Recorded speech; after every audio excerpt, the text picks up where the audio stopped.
The Oracle of the Forgotten, the Humans, the Wandering Swordsman, Part 8.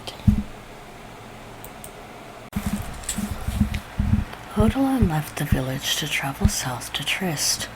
The roads were quiet enough, a few spirits, a random attack or two. It was fully expected. The journey itself was hardly 2 days' time. It would have been shorter had he traveled straight through, but he knew he'd need the rest in order to prepare for whatever was waiting for him when he arrived. When he finally did arrive at the city, most of the locals just stayed back from him. It somewhat made sense. With spirits wandering the world, they probably thought he was among the dead who had risen. At the same, he looked nothing like a spirit, but more like a man who in his anger could probably destroy the entire city himself. He was more surprised by the fact that before reaching the city's stronghold, he was greeted by a small group of soldiers who welcomed him and told him that Baelith had been expecting his visit and was looking forward to seeing him. All he could really do is suspect that they didn't want any trouble for the rest of the residents, but none of them were the ones he really wanted to have a word with anyway. During the time that he was away, Nalia busied herself with the life she was used to, bounty hunting and tending to small local matters. Renegade was a place she'd always been able to somewhat hide away. There were enough people that they tended to ignore what others were doing unless it was too suspicious. Still, she couldn't seem to stop this nagging feeling inside of her. She kept trying to convince herself that it was just the normal worry a person has for loved ones when they aren't together. The feeling kept growing stronger. She wanted nothing more to travel to Trist and check on him. That hesitation scared her.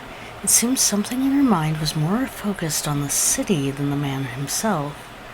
So she kept herself distracted as much as possible in the small battles and trivial supply runs. Following rumors around town was enough until the sun set. All she could do beyond that is meditate and try to clear her own mind. Odilon was directed to a room where 3 men were waiting for him, Baelith, Gawain, and a stranger he'd never seen before. The new man was dressed as a priest. It was absolutely impossible for the swordsman not to notice the instant dull burning through his chest, even across the room from all of them. When he did enter the room, the guards were promptly dismissed, leaving just the 3 there to talk. A talk that the man wasn't even sure how to begin.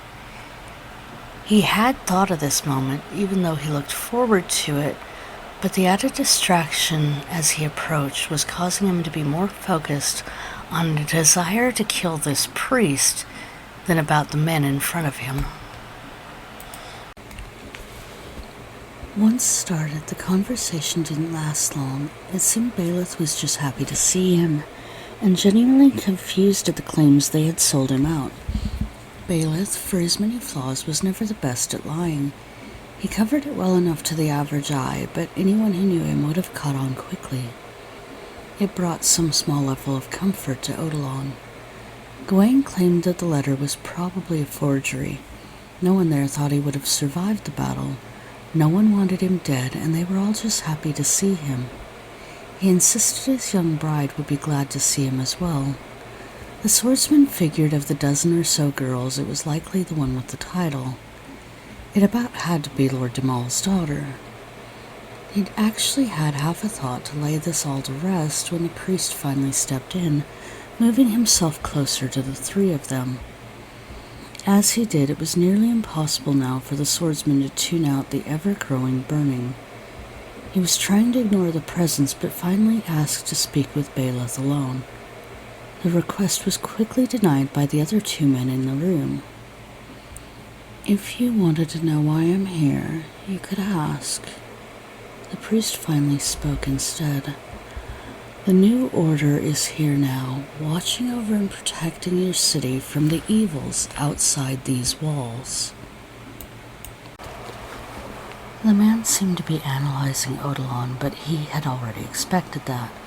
What he didn't expect was the familiar turn to burn into a sudden flare of fire as his body was pulled forward.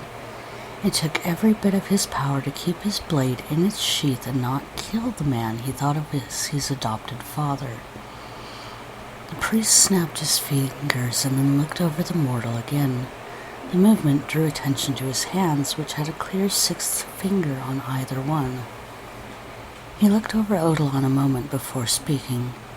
"What an interesting one you are, though. Prince Gawain, would you handle this?" The priest was not about to admit his spell had failed. The swordsman was meant to kill Baelith, but it no longer mattered to him. It was a minor detail that could be altered with the stories they shared after.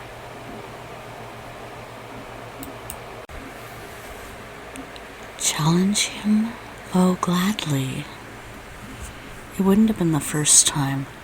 The man loved to try to prove he was superior even when they were younger. Gawain simply smiled. He had no love for his father, despite knowing the man had taken him in and raised him.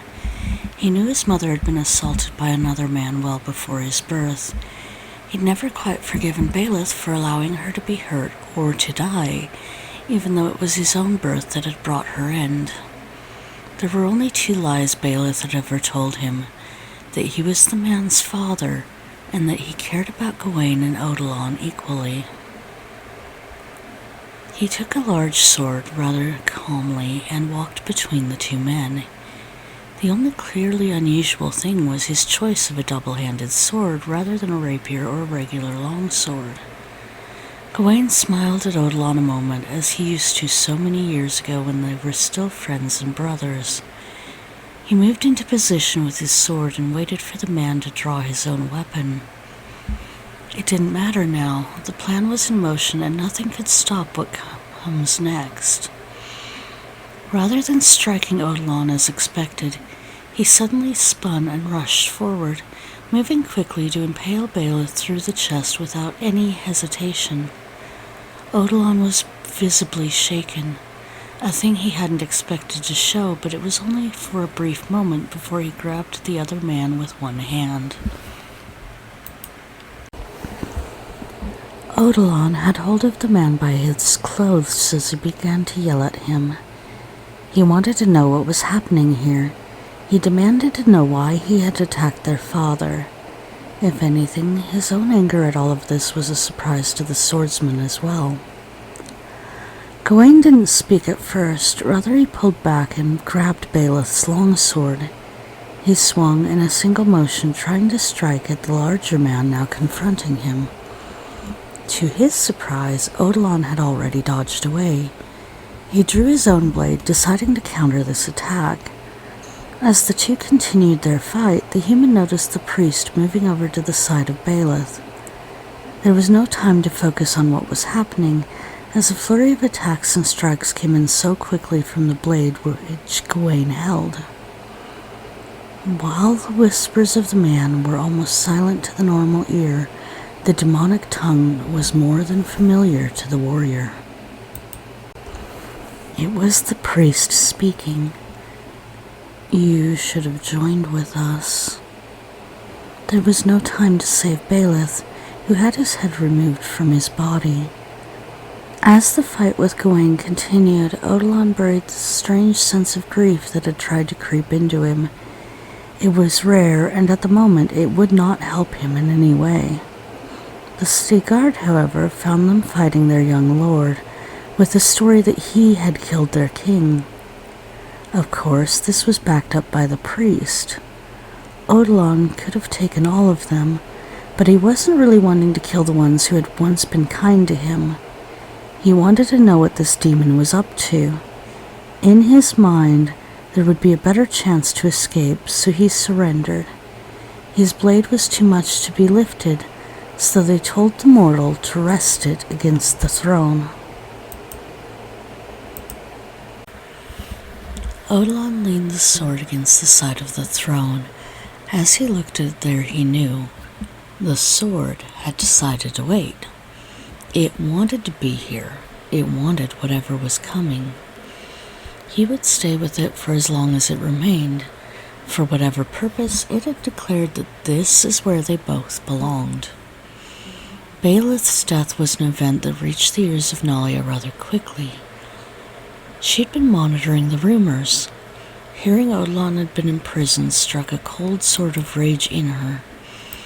He would never have killed another human intentionally without a good cause. Still, her promise not to go there was a struggle. Rather than do that, the woman packed her bags. She had promised to wait the week, but she was already prepared to go to the next city. She had to trust that he would eventually free himself to meet her there. Odilon being framed for Baelith's murder brought a few of his old friends to try to visit him. Most were turned away. The one or two who came by were met mostly with silence from the man. He was waiting, observing. He came to know that the priest was often referred to as the voice of Void, or the prophet of Void. He was extremely powerful and well known in the New Order. In fact, he was considered to be the head of it, directly below the hand of the gods. It was the day after his return he really came to know that the priest had brought many of the New Order here with him. The black-haired priest wandered into the room where he was being held. A single cage with heavy bars was his holding cell at the moment, but he was watching the New Order's soldiers gradually move in more cages in this room. This was still the throne room, a vacant throne with his blade still in sight. If anything, he knew just how easily he could have escaped had the blade not repeated in his mind to just wait. The priest came over close to the cage. His robes seemed to almost shimmer with his movements. Perhaps woven with silver, the gold adornments were various tributes to stars or bursts of energy. Not too surprising, he was meant as the messenger for the universe as well. Not far from him was a woman. She seemed to always wear gold and silver armor. She had strawberry blonde hair and blue eyes, along with a tendency to flirt with pretty much anything that moved. She hardly ever seemed to leave the priest's side for long. She said that she was called Vaishya. While she had been told repeatedly to refer to the priest by his title, she quite often referred to him as Demasu. Demasu was the first to approach Odilon's cage.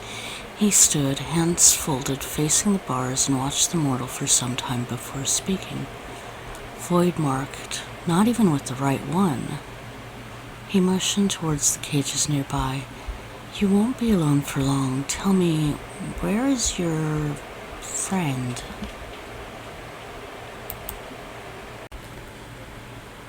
"I'm alone." Odilon had some idea what the man wanted to know, but he wasn't going to answer him beyond that.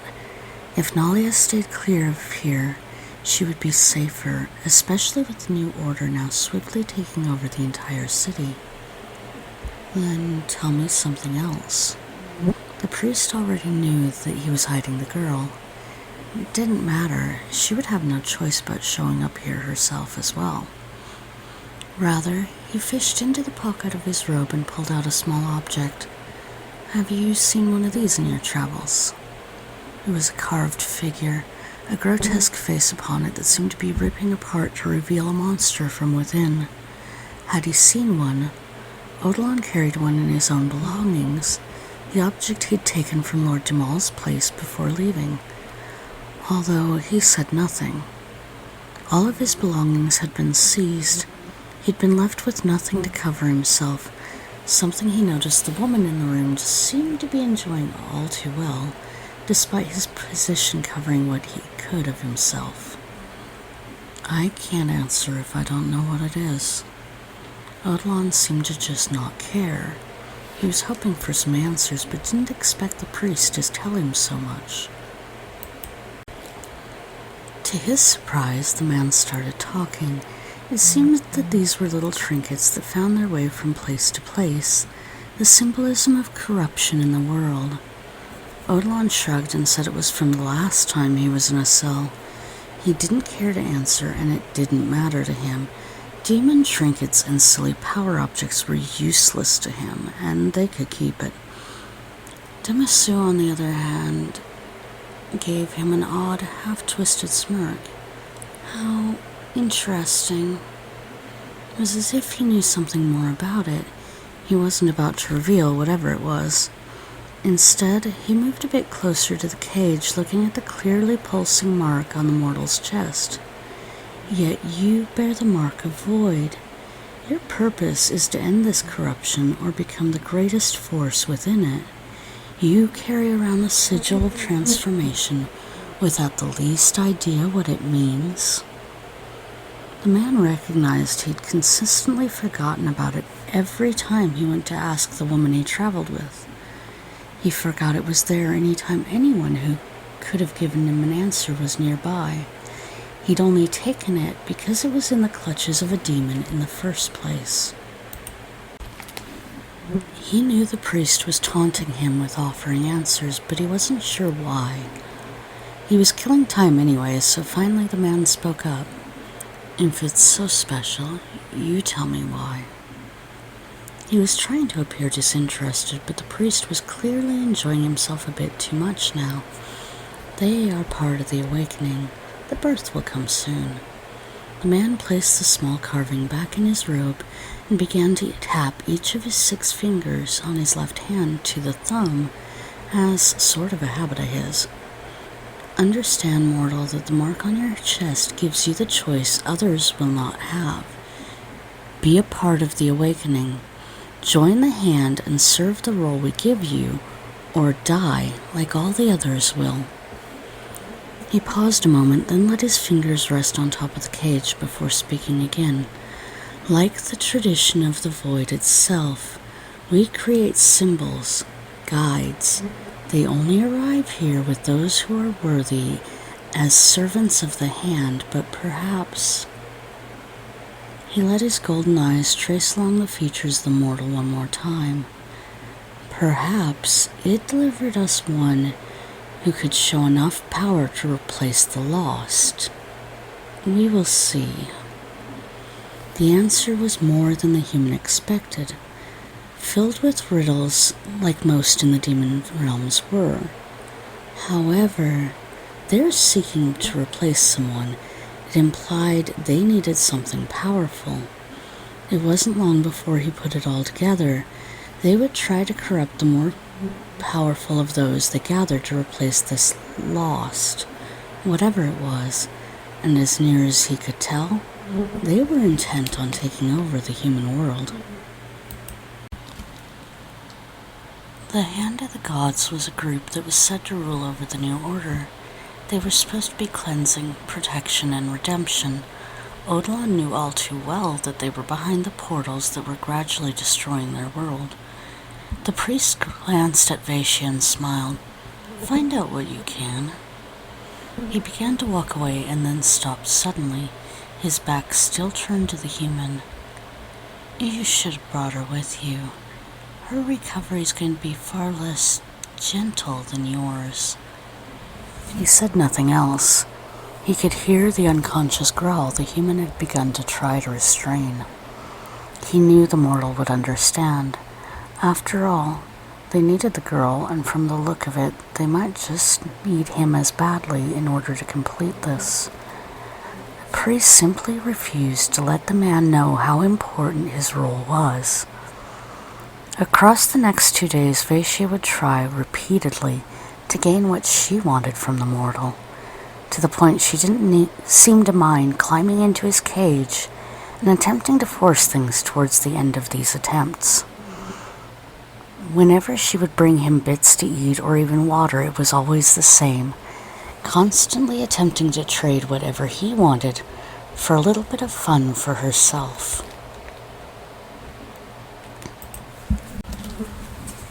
What finally put a stop to this behavior was the day she tried yet again, and he used a piece from her own armor to cut into her stomach. After that, she decided to regroup. Her only statement was that he would change his mind during the Great Awakening, or he would have no more power to stop her. As she left, Odilon let a dark, cold laugh escape his lips. It won't be the lords here who cannot be stopped. It was not an idle threat. He was simply waiting. If this place was going to bring high-powered non-humans into the world, this is where he would stay. The sword was not allowing itself to be moved. 2 had died trying. Most could not even begin to lift it. It was waiting just as the man who could wield it was. The first death was simply ignored. An energy surge had cut him in half and left him on the floor. The second was a bit more frightening even to the demonic guards. The second demon had reached to lift the blade. His hand began to burn, fusing the flesh to the hilt. In the next few moments, the creature began to simply start dissolving, first with the deep-colored blood flowing from his body to the sword, and then his feet dissolving up his entire form until his body had been consumed by it. Even with the moment that should have brought his end, he remained in agony until nothing was left except the dusty print of the hand, which blew away with an unseen breeze.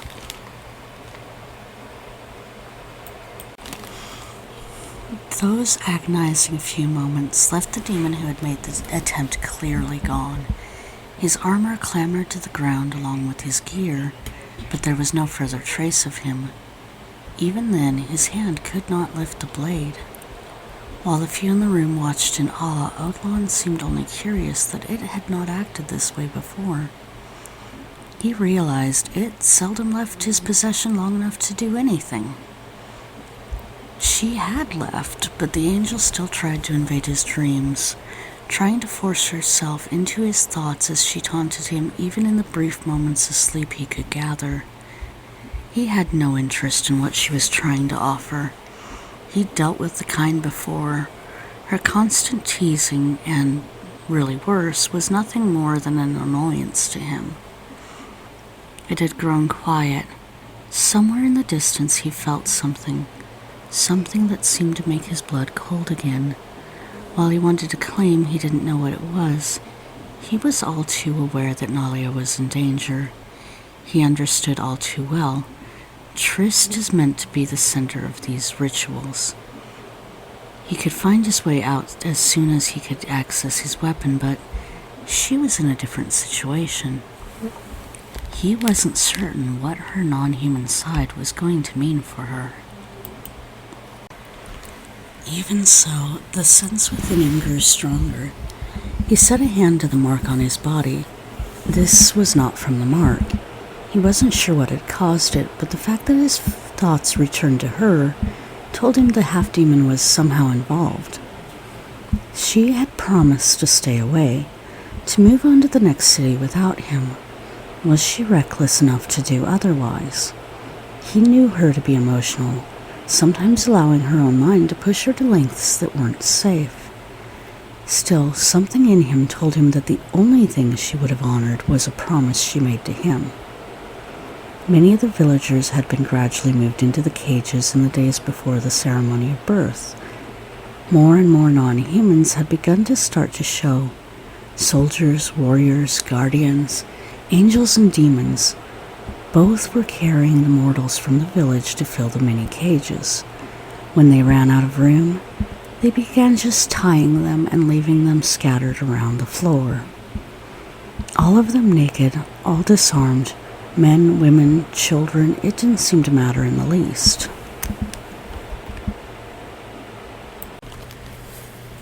A day came where Gawain returned to the throne room along with the priest and Vaishya. Both stood beside him, one as a guard and one as a guide. It was announced that the final guests would be arriving soon, that all will be prepared for the ceremony of birth. Behind the throne were 2 others, one who seemed to basically be hiding himself. A heavy cloak covered his body and shadowed over his face. The other was tall, slender, and quiet. He seemed to have nothing to say. He only stood by and watched. Another sorcerer, most likely. Dark hair, dark eyes, and skin so pale it almost took on the gray of death. The 2 seemed quite a bit more reserved than Demasu and Vaishya. The two other lords were briefly introduced as Ozin, who was the taller, and Paziel, the shorter. Ozin stepped over to Demasu and whispered something. A moment later, the priest stepped back with a wide grin. "Our last guest will be arriving right on time." A wave of his hand was followed by the opening of a large demon portal. Only moments later, a rather ragged-looking crew of 7 demons stepped through, carrying a woman who was clearly having none of it. Nalia had lost her spear somewhere and was covered in cuts and bruises. The majority of her armor was either damaged or missing entirely. Still, she was in a far better state than the demons who were trying to hold her. One was still reforming his arm. Most had torn bodies and destroyed armor themselves. Whatever had happened, it was clearly quite a fight. The girl somehow managed to flip herself around enough, despite everything, to sink her teeth into the arm of one of the demons that was holding on to her. He screamed before dropping her again. The others tried to keep her held, but she somehow managed to work her way loose yet again. She was just moving herself away from them when the priest walked over to her and smiled. "So, this is her." It was almost muttered beneath his breath. The man snapped his fingers, and the others backed away from her quickly. Nalia seemed to freeze, lifting into the air a moment to keep her feet from the ground. She tried to move, but every part of her body felt like it was covered in something heavy. So heavy she could barely breathe, even while being held there. The woman was silent. She wanted to yell, to scream, to make any sound. Her mark was burning, the force of the magic making her more angry than ever before. "The ceremony will start soon. The host of the lost will be born within the coming hours. As for our guests, help yourself to the cattle, but don't kill them. We need them alive." He motioned to the many cages nearby. The half-demon had tried to free herself from whatever magic held her, but she was entirely unable to move. Once the crowds began to scatter, she found her feet placed firmly back on the ground. Gawain had moved in closer to Nalia now. He gave one of his signature smiles that Odilon knew all too well. "Forgive my messengers, they weren't meant to hurt you." The man seemed all too focused on studying the girl nearby. Odilon knew exactly what that look was. It's not as if he hadn't spent years around him. He began to speak when suddenly Paziel clapped his hands. The voice of the human was now gone instantly, as if something had clasped his throat shut and stolen his words away from him. Nalia glanced to the demons. The burning in her own symbol was too much for her to think clearly. It was too fresh, and there were too many here for her to focus. "Where is he?" Her words were a bit broken, or maybe there was something wrong in her voice. She wasn't fully aware of what was going on around her yet. "With his lover, I imagine." Gawain's words seemed to only anger her. She shook her head. "Lies." It was a single word. She didn't even explain. From her vision, there was only an empty room before her. None of the cages existed. None of it could be seen within the false vision of the world that the priest had given to her. Despite the illusion, her eyes settled on the sword and she began to walk towards it, almost as if drawn by instinct alone. "He is here. His blade is here. You will take me to him." It was almost as if another person was talking, but this was purely her. Something about this place, the energy, the overload, it was erasing pieces of her humanity, and she could feel it changing her. "Oh, but of course." Gawain smiled and then looked directly at Odilon before speaking. "But first, please go with the priest. He'll get you cleaned up and treat your wounds." The woman refused to go anywhere with the priest. but before long began to speak with someone that no one else could see. Odilon could tell from the way that she was speaking it had to be a servant of some kind or another. She often treated them kinder than she would anyone else. Whoever this person was, she seemed to only respond. The vision wasn't clear to anyone else in the room. Eventually, she demanded to see Odilon again, and then said she would make herself presentable after. It wasn't long before the priest and others who had been in the announcement had silently walked away with the girl. Once Paziel was gone, Odilon's voice snapped back into place. Gawain approached his cage. "Don't worry, brother. They won't be harming her yet." He leaned against the cage with a rough smirk. "I'll have to give that one some extra attention, won't I? I can see why the angel wasn't to your liking, but she's all you'll have left." Odilon finally stood, unable to reach his whole height within the cage. Rather, he moved closer to the bars. "If any harm comes to any of the humans here, or her, you will all suffer." His presence still held the heavy darkness, even without his blade. "You'll love the coming events. Just wait and see." Gawain started to walk away and then stopped before finishing his thought. "Do me a favor, would you? Make sure you watch as you lose everything."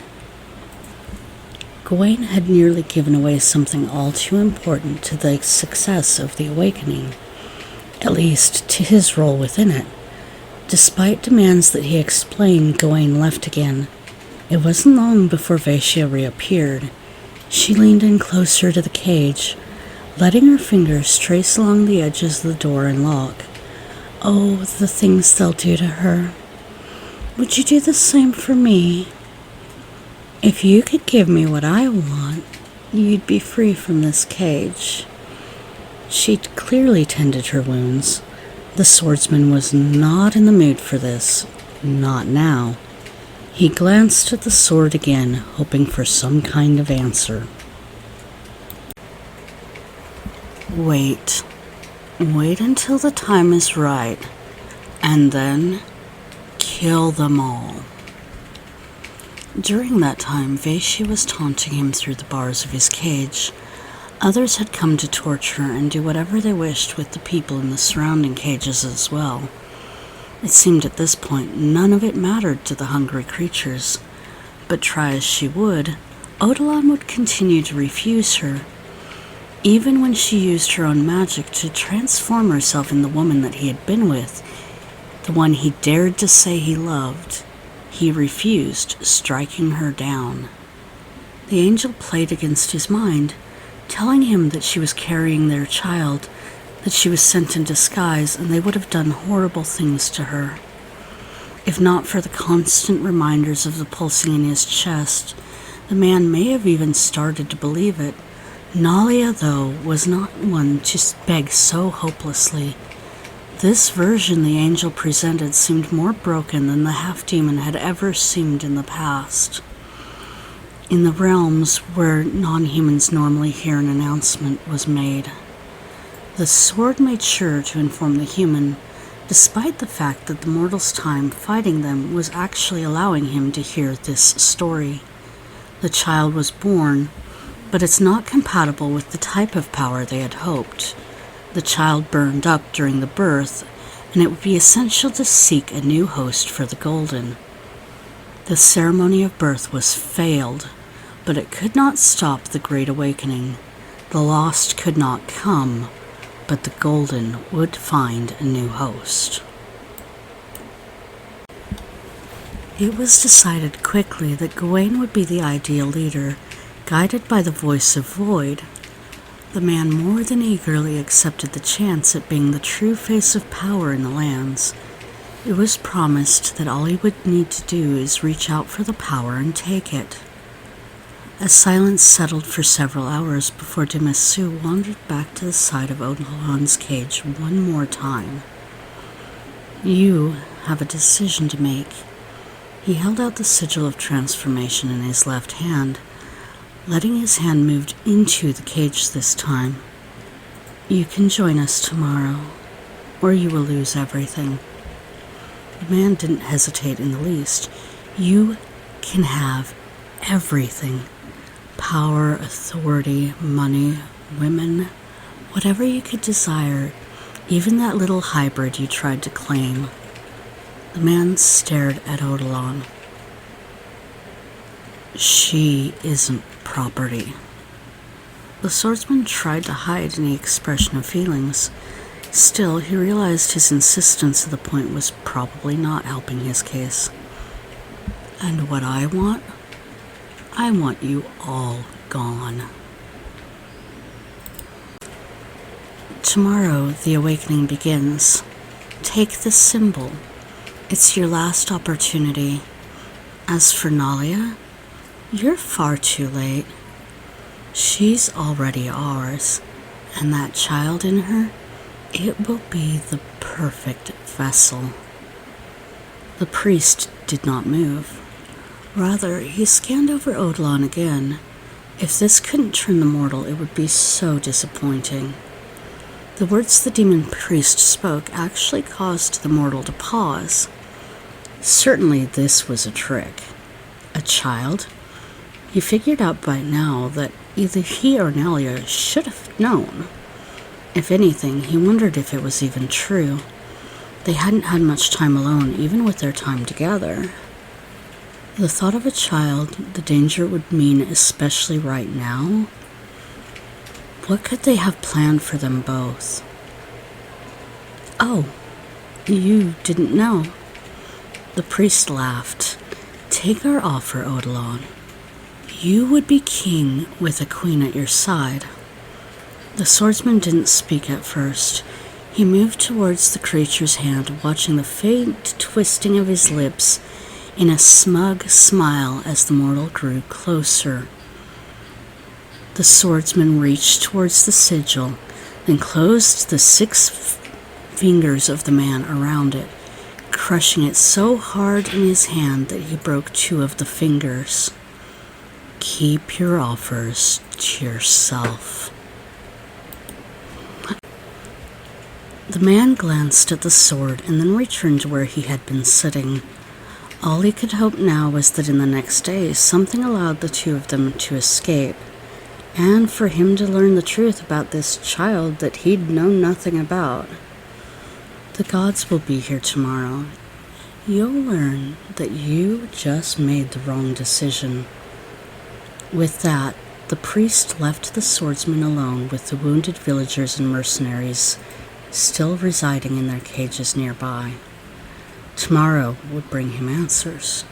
Tomorrow would be his chance to hunt these fools to extinction before their true reign of terror would come. The swordsman knew there would be no rest for him tonight.